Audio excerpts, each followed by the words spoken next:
afternoon, good evening, good whatever it is, wherever you are. My name is Katie O, and this is Moon Mama Musings. Welcome back to my living room for another astrology people. For today, Friday the 10th of September 2021. We are in a waxing crescent moon in the sign of, actually that is transiting to the sign of Scorpio at 13:05 Bangkok time. I know that's a bit of an irrelevant time for you, but it's not for me.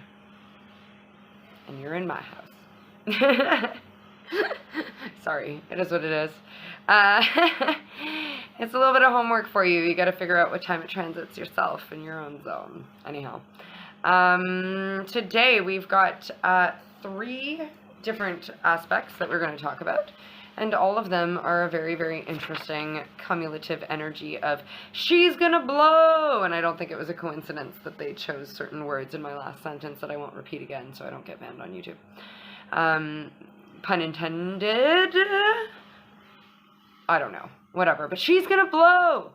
It's gonna blow. Oh my God. It's that kind of a vibe. So, I mean, look, we've known for a while that there's been building up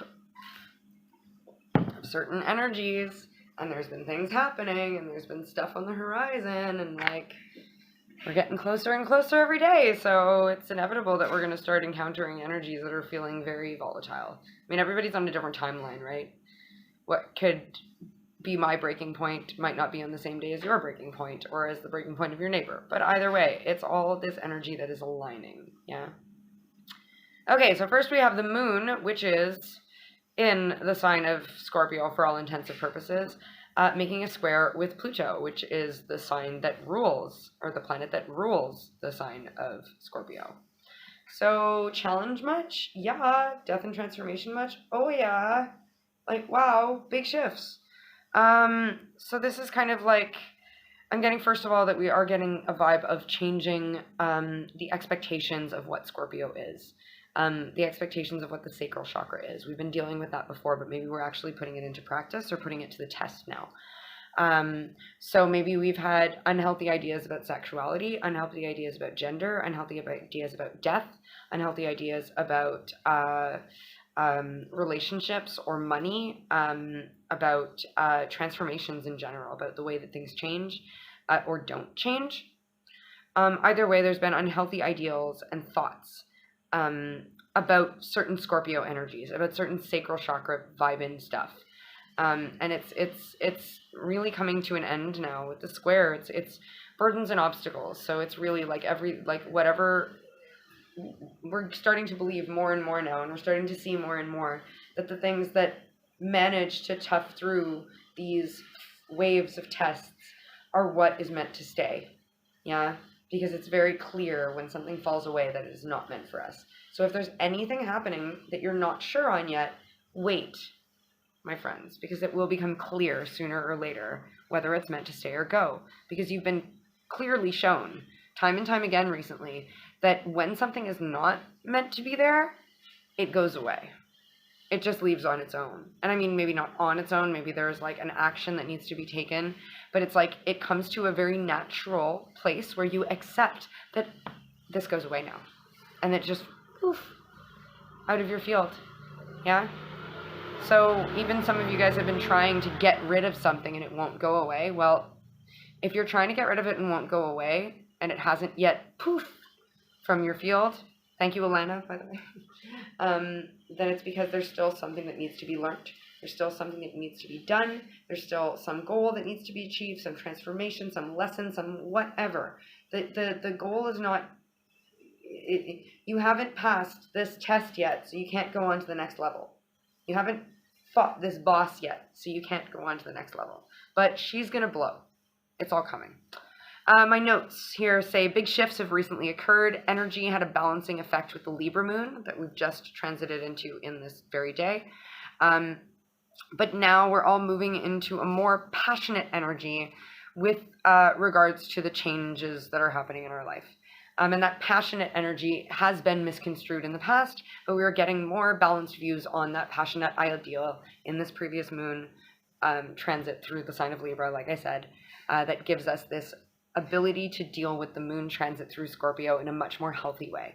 Maybe before, when you deal with moon transit through Scorpio or energies such that you are encountering now, because this is a timeless kind of thing, if this title draws you in, then it could just have pertinent information for you. It has nothing to do with the astrology at all. Yeah. But yeah, it's maybe in the past, this Scorpio energy or the energies that you've been encountering when you've felt these same emotions, maybe. Sorry, I'm stumbling over my words. Maybe you've always reacted in a certain way, and maybe now you're realizing that that was kind of the problem, because I reacted in that way to that thing every single time, because I kind of expected it to walk like a duck and quack like a duck, so it must be a duck, but I never even gave it the chance to prove to me that it wasn't a duck. Yeah, it's that kind of an energy. Okay, so we also have, and yeah, okay, so I got the square too, right? That's the moon squaring Pluto.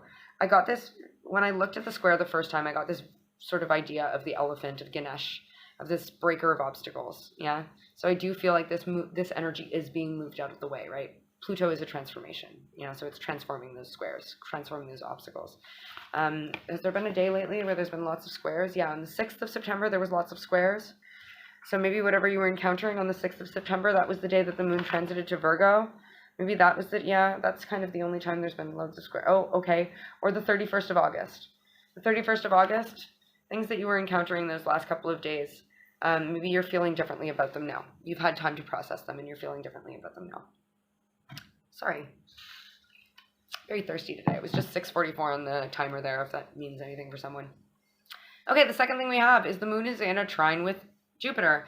And I love when things are in trines with Jupiter, because it's like lucky, lucky, lucky, expansive inception of lucky. It's like abs on abs on abs. It's just like, it's ridiculous. It's sorry, I know that made no sense. Don't even worry about it. Yeah, it's just a compounded thing. It's the inception of something. It's like something is so it that it's even more it. It's on top of it, on top of it. It's oodles and oodles of stuff. It's just lucky, lucky, lucky, lucky, lucky. And what the oodles and oodles of is innovation.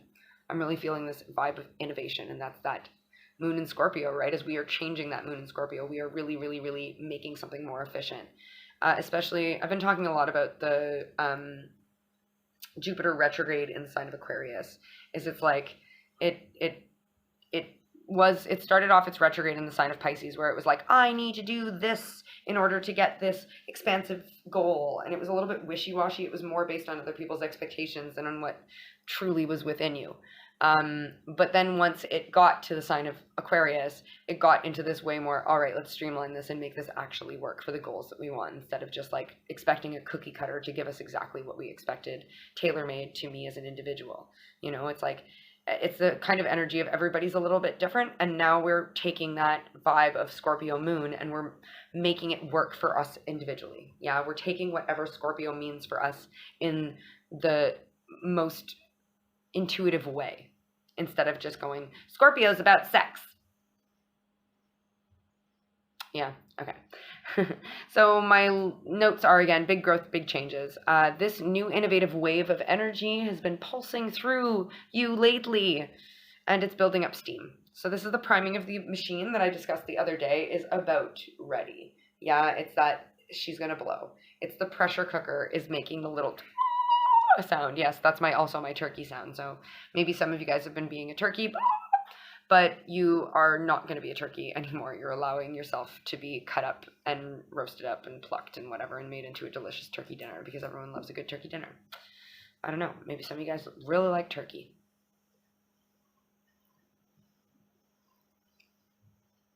Anyhow, the last thing that I want to talk about kind of pulls this all together in a really kind of interesting way is we've got the moon in conjunct with Venus. Now, Venus tomorrow, yeah, the 11th of September, transits to the sign of Scorpio. So it's no coincidence that we're having all of these transformative ideas about the moon in Scorpio right before Venus joins the moon in Scorpio, yeah. So it's this conjunction is kind of like it's already happening, yeah. It's these energies start today and it goes on for a few days, this conjunction of Venus and the moon. Actually, no, does it? No, this is a really quick one. Anyway, it's just they just basically kiss each other on the way past, which, hey, that's cool. But yeah, the Venus is transiting to the sign of Scorpio, and Scorpio has also, been misunderstood. We've just discussed this. But it's almost like this Custard's last stand in a way of Venus sort of. A conjunction is always the invasion of the body snatchers for me. That's how it was most resonantly described to me. And so Venus right now is taking this one last chance to sort of hop into the moon's shoes while the moon is in Scorpio to go, okay, one last little bit to prepare myself before I actually get in here. If you've been following me at all, Venus energy, Venusian energies are about abundance more than anything. Again, we are transforming our ideas of the way that we think about certain things, the sacral chakra, femininity, all this stuff. Abundance is one of those things. Before, maybe you heard the word abundance and all you thought was objects, money, things, new business, success, blah, blah, blah. And you realize now that abundance has so much more to do than just a whole bunch of pentacles. All right, my darlings? It's not just the objects that you acquire. It's not just your success based on this like community standard of how much wealth can I gain or how many businesses can I have or whatever. Either way, abundance it's become this new energy for you of you realize that it's a flow. Abundance is a misunderstood word that is often attributed to the physical representation of abundant flow. Yeah. And the physical representation of abundant flow in your life can be anything from creativity to money to love to just relationships in general, whether it be friendship, family, romantic, you name it. It can be any of these things. So you're re-innovating this in such a beautiful way, but it's that priming of the machine that's been happening lately is now just having that last little push. We hear the whistle sounding on that pressure cooker. We know our spaghetti sauce is ready, right? It's going, but we're just going to give it a little bit longer, right? Just a little minute longer. Maybe it's playing with fire, but hey, who doesn't love a good trial by fire, my friends? Like I was saying before, we know that whatever lasts from a trial by fire is truly meant to be there. Okay, so yes, it can be scary, but oh my God, it is such a great way to flick away all that unnecessary nonsense once and for all and very, very quickly. All right, my notes say Venus make one last final calculated chess piece move before transitioning into Scorpio. Very Queen's Gambit kind of dealios. But in the best way. Okay, so what have I got here? So it's like this. So what I got with this is it's the part of the movie that you are like, there is no way that this will end well for anybody. Like, the world is literally going to explode. It's like that part in Armageddon where everyone's like, we're fucked. It's over. I give up. Like, I give up. It's over. It's over. I give up. But there is that, like, from the grander scheme, like everybody in at Houston, at fucking NASA are standing there going like, oh my God, we're dead. But what they don't see is, like, if you were in that spaceship, you would realize that, okay, the necessary things are actually happening right now to make sure that we save the world. Okay.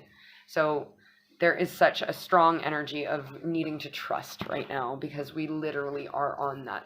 It's that part where we are sitting in the control tower and all we can see is the greater picture of something right now. And the greater picture looks like doom. It looks like Armageddon. But like I said, there's something going on in the cockpit that you just can't see from where you're standing. Okay, and it's miraculous. So let's get a card. I will be live over on Instagram today. But I thought that it was really important to pull, okay, it's this one. Yeah, I made really sure to get all these cards in order. They were all over the place and still one escaped from me, so it has to be this one. I'm going to pull more cards over on Instagram later today, probably around 9 a.m. Bangkok time. Maybe a little bit later. We'll see how I feel. They tell me when to go, and I don't shoot the messenger. I just do what I'm told. All right. But yeah, I'm just pulling a little bit of an overall energy just to sort of sum up what I've told you guys, and this is really quite fitting. So this says transmute, and there's a beautiful, I mean, it looks like a bit of bee, but I think it's more of a scarab. It looks like a beetle to me. Yeah, It's kind of got these like striations on it that give me kind of bee vibes. So maybe bees are signs for some of you guys. But more often, this is a bit of a scarab. So scarab is about good fortune. But look at this eye here. This is a bit of a knowing. Yeah. Transmute. It's you know how to transmute these energies now. You've learned all these beautiful lessons. And you understand that there is things that just don't fit. And they just need to be looked at ever so slightly differently. And it's like, it's all about semantics now. It's caught up in vernacular. It's caught up in just the old ideals, the old expectations, the what we usually see happens after this thing happens, you know? We're just falling back on what always is. Yeah. But no. She's going to blow. She's going to blow. It's about to be very different. Like I said, there's something going on in that cockpit. And that's transmutation. Let's see okay, this is page 44, first of all, in this book. So again, 44 is an important number for somebody. It's an air sign, or an air-related card. So air energy. This is a little bit of a tip of the hat, again, to this Libra. We did this really great work in this last Libra moon. I'm hearing the Libra moon, this transit between, when was it? It would have been yesterday. So that was the the 8th of September to the 10th of September was a super, super, super potent time for us. Yeah. There was lots of really good stuff going on. Transmutation. All right, let's see what it says. Within you lies the ability to take dense energy and turn it into a lighter and higher vibration. You can do this in response to constricting situations, difficult relationships, or blockages within your internal landscape. Sometimes we do not need to consciously work at the issue, but simply have the intention of doing so. This card is an invitation to identify that which needs to shift, creating a sacred container for what you want to transmute. The scarab is the sign here. Like all beetles, the scarab goes through a metamorphosis, which is often associated with rebirth. However, the scarab's magic also lies in its egg-laying ritual. The scarab will take a piece of dung and roll it east to west, eventually laying eggs within the dung. After about a month, it rolls the dung into water to soften it, and the eggs can finally hatch. The scarab invites you to look at the world. Even that which seems mundane and dung-like has an opportunity for alchemy and rebirth. These are all really, it is quite literally just kind of reiterating what I was saying before. But you know what, we're gonna keep on reading. And hey, again, this is kind of, first of all, the egg is a concept thing I think I'll probably talk about in live at some point. If I've not already talked about it. I'm not sure if I have or not. I can never remember who I've talked to about what, to be quite honest with you. I know I'm a little bit of a crazy person, but that's okay. I know that this description about the scarab beetle was like not super pretty or glamorous, right? It was kind of like, oh, nice, poop and eggs, like how exciting. But hey, sometimes we really got to get through the shitty of the shits before we get to the really good transmuting, beautiful, transformative energies. Hey, it is what it is. Okay, lady's mantle. Morning dew, that's the flower, I guess, or the plant that is associated with this. Morning dew has always been revered as a magical substance. So when ancient alchemists saw how lady's mantle held morning dew on her petals and leaves, they named her Alchemilia. Ooh. Sometimes we know a truth, but are unable to fully grasp and integrate it. This is where lady's mantle shines. Call upon her when you need help transmuting that which you know into something you can embody. The stone that's associated with this is moldavite. And if you don't know about moldavite is only found in certain parts of the world because it was found in a meteor. It's literally space stone. So I was talking about Armageddon before, no coincidence. I was talking about a meteor, no coincidence. This literally came here in a comet. Moldavite. There's a lot of mystery surrounding moldavite, as we are not sure exactly how it comes to be beyond the fact that it comes from space. The strongest theory is that it came from the impact of a giant meteor about 14.7 million years ago. Because of this, moldavite brings about quick transformations and shifts, helpful for when you know something needs to be shifted but you are unsure of how. Moldavite brings the mysterious power of the ethers. Use moldavite as an ally when you're feeling stuck and need help shifting out of it. All right, maybe we've been feeling stuff, but guys, she's gonna blow. I'm going to leave this right here. She's going to blow, my dears. All right. that's it for me. I'll see you over on Instagram Live, and otherwise I'll see you tomorrow for another Astrology Peephole. So sorry for anything you're going through if I've made you feel a certain way. Thank you so much for lending your energy to the circuit and being a beautiful being. Thank you to your guides and my guides and any energies involved with the gorgeous message for our greatest good that we've received here today. I love you to the moon and the stars and infinity and beyond and back, and I accept this, and I hope you do too. But if not, hey, that's totally cool. We'll catch you in another one. Bye!